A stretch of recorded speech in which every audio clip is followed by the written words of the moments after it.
this is in the mid-80s, keep them alive long enough to where they know, you know what I mean?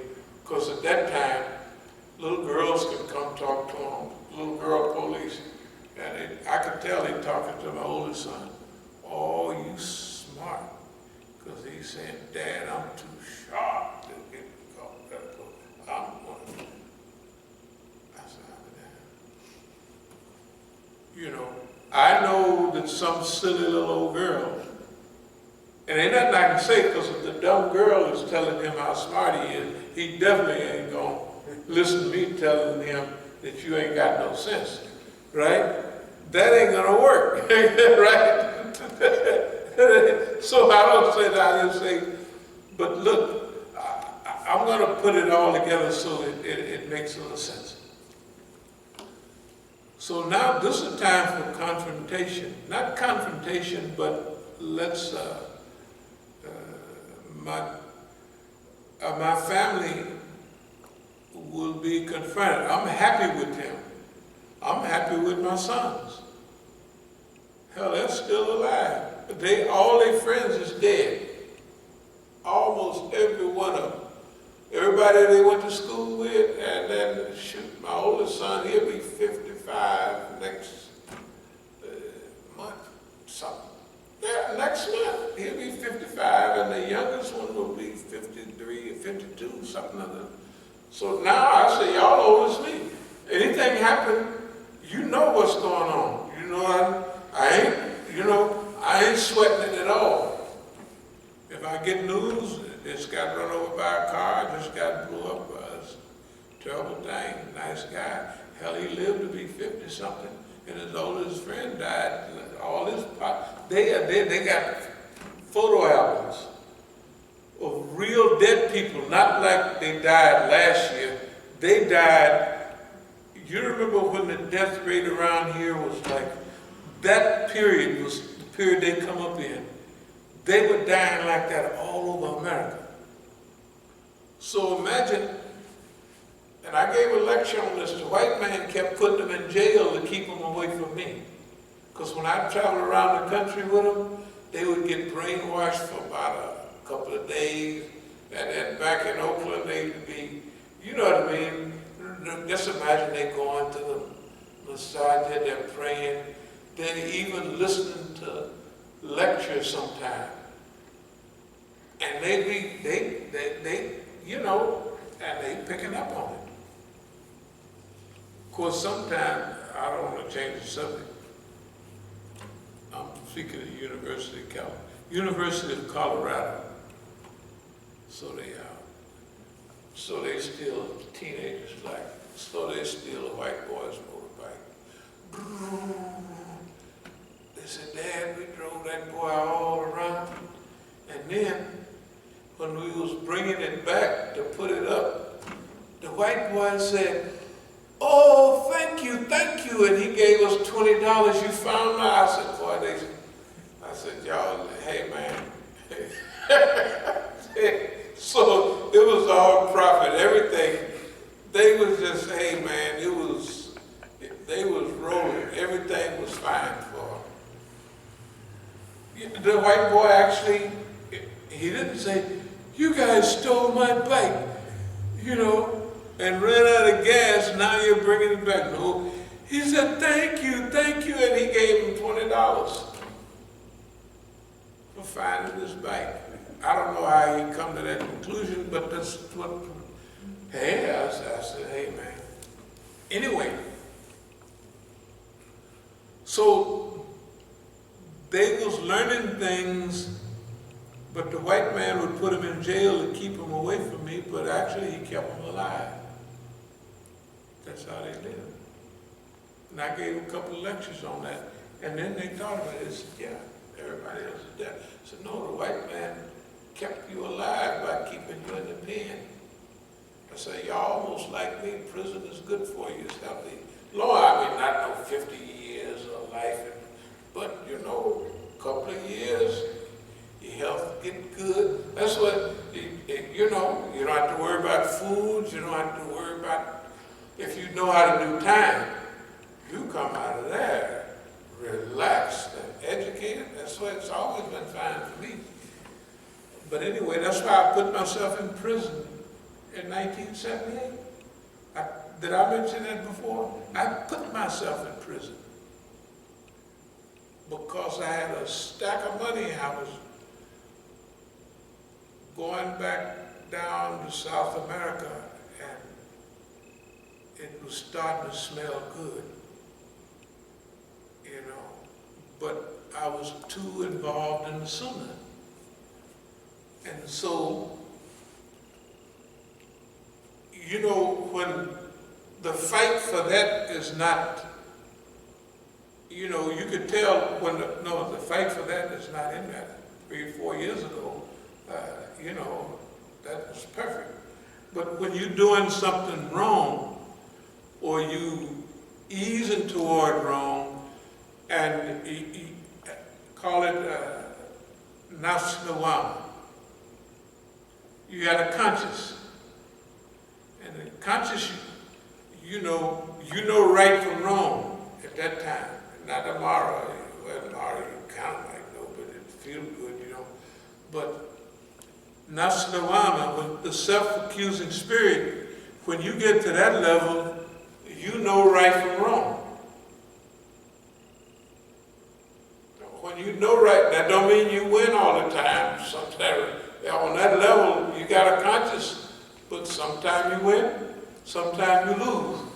I didn't take a chance. When I come through customs, I was using my brother's passport, and he used to go down in Mexico to play ball, you know, all the time. And when the man, down in South America, everywhere, I come back, he said, you're out playing ball again, huh? I said, no. I mean, I said it right away. Did I plan to say no? I wouldn't say that. I said no. I said no, and I said it emphatically. And I went back to jail. Not no long time, a couple of years, just having money and stuff like that. But that's where I got my last bit of training. Now, coming out of that is a lot of other stuff, training that goes with it. You know, I remember I was with a lady one time and she was performing certain things and I wasn't in it at all. Probably because we wasn't married. When I come out of the pen, I'm like the Pope. Well, better than the Pope, because the Pope, I don't know how many girls he be with. But by then, right, hey, that nigga can go 15 years celibacy. Why? Because he didn't have training. He didn't already, you know what I mean, did certain things. See, you don't become no priestly type person. I ain't gonna mention priests, boy, they be messing with kids and all. I ain't talking about. But what I'm saying is, a stellar life, you're not gonna, you know what I mean, it takes time. And bam. And you see what the police thought about me at that time. You can't come out again doing this, that, and other. We want you to get a job. Remember that thing? Right, and yeah. We want you to. So it ain't no mystery. You know, the thing I'm trying to say is there's been many things getting here. We didn't just pop up here. And I could talk for a year. I could actually talk for years because there's years of things that's happened. Okay. So when you take your family, when we was younger, they wouldn't do the stuff they did. They was all, you know what I mean? But by the time my niece goes to the University of California and the FBI came, well, the way she put it was the FBI just asked them to kind of keep an eye on the brothers. And they said, no, that's fine, sure. That's, 73, 4, all the time. That's when they're really recruiting. My niece went to San Francisco State same time.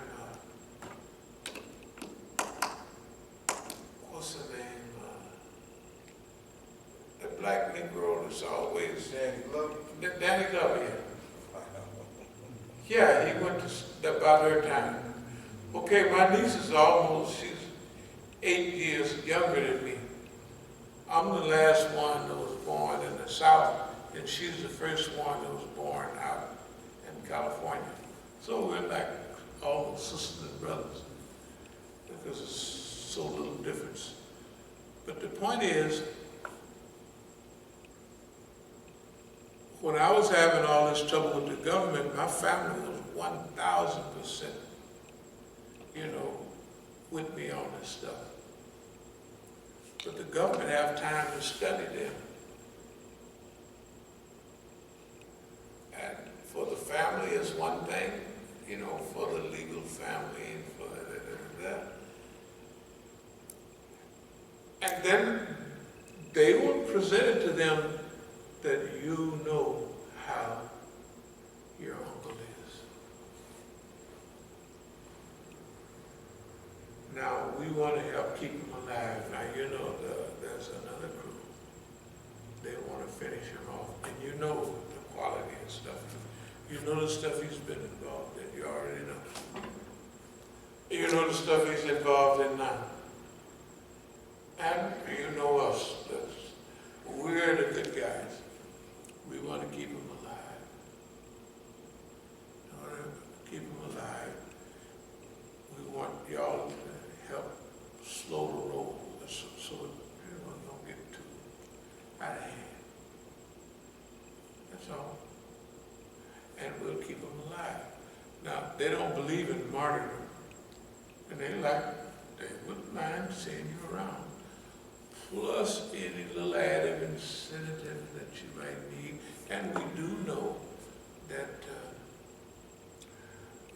your father is in some such and such a home and you take care of him and you might need a little extra. Da-da-da-da. A lot extra. And so they get involved. That story is repeated with everybody. With everybody, the exact story that they tell them comes from their research of them. And they're going to present it to them. First, if they present that story and it don't work, they just refine it a little. And they repeat it some years later.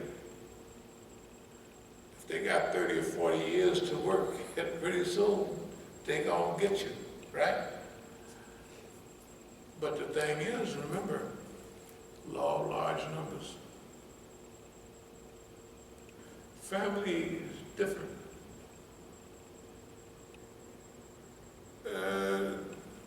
They have childhood memories, they have blood ties, so things is gonna slip and hints and all of that stuff. And so you could just do whatever you do, it's fine. Hell, if you don't do it, somebody else might as well, right? Okay. But now there's a different little time. Example. My friend, George Cooper, when I go back to California, I'm going to talk to him. I never talked to him about none of this. Well, I never talked to him about this in particular. When y'all borrowed that $200 and then gave me the stuff in 66. 66 was a particular time we was doing this, and my belief is that this is what you implicitly did. And in the 70s, when I asked you to go and pick up a package of money and bring it down to South America, and we walked and talked for 30 days. Yeah, I'm giving them the game. Because at that time, I'm the godfather of the region. I mean, I got the game on all this. And everybody else is they're still learning, but they haven't got the game like I had at that time. In fact, I used to say, man, if I was 17 again, I'd knock the whole country. Thank God that you can't go backwards. No, thank God for everything. No, really. Thank God for not establishing a nationwide cocaine cartel. Thank God, because that's just where I was headed. That's exactly where I was headed. I was going to cut the Colombians off in Colombia. And I'm going to take care of distribution up here. Because within a year, 2, 4 years, 5 years, they got cousins and uncles, and they got people up here. They're going to give them the product. They're going to sell it or give it away, but pretty soon, they're going to hit. And they're going to find out prices. And the longer they last, the smarter they're going to get. So this ain't going to take long. So I'll be confronting, this is a period of not confronting, but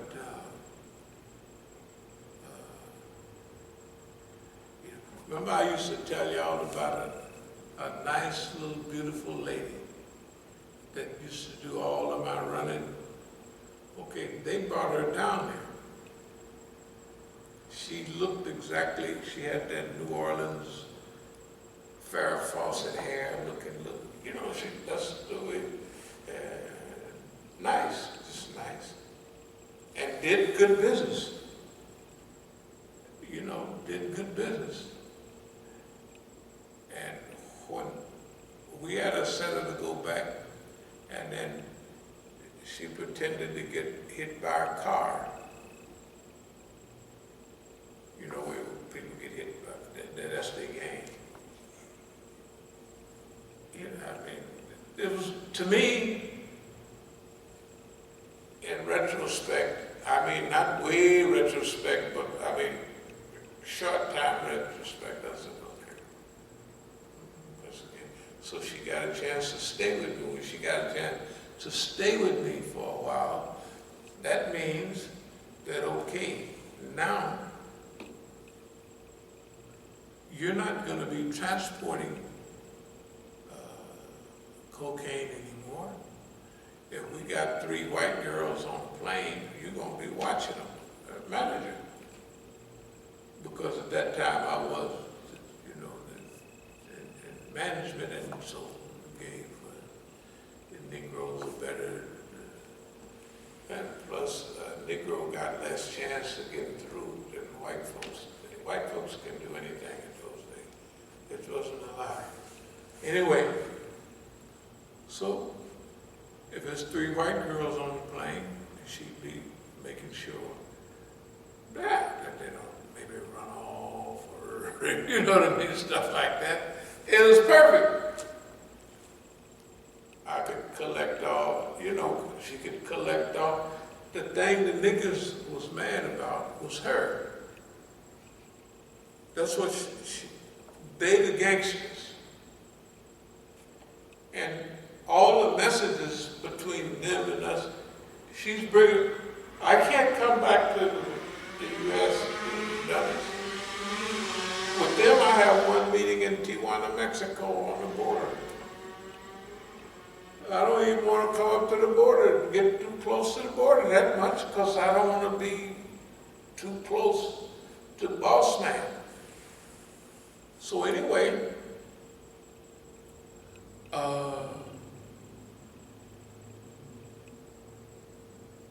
she's hinting that she's having, they're giving her a lot of trouble, the Negroes.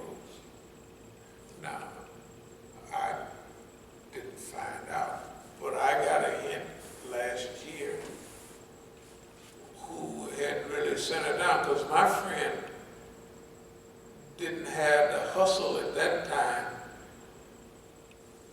to get girls like that to make moves. If he was around a girl like that, he'd be in the bed with him. You know, he wouldn't be, you know. So, he's my friend. I already know what's going on. So, anyway, but I was talking to some homeboys. It was last year, year before last. And I didn't even say nothing. But I said to somebody, I said, yeah, now I know who sent her down there. Because they was knowing too much about what was going on.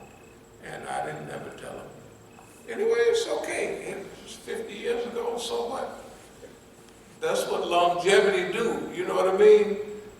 Pieces be falling. It may take 40 years, 30 years. It don't make no difference, but that stuff fall into place.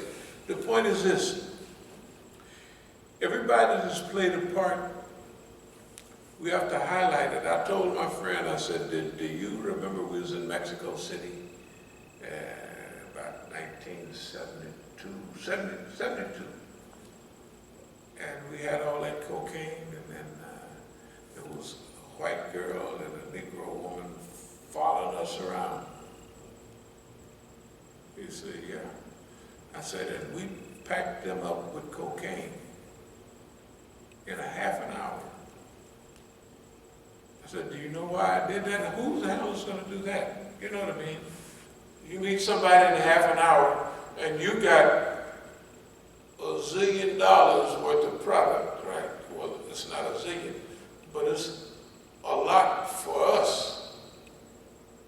And it's our first big, you know what I mean? Now after that, we off and rolling, because you take that and you turn it into the thing, you off and roll big. But the money he brought me, we didn't put it into that. Why do you think I did that? I don't know. That's what I said last time. I said, because I knew they was the police. And they was there to take it across the border.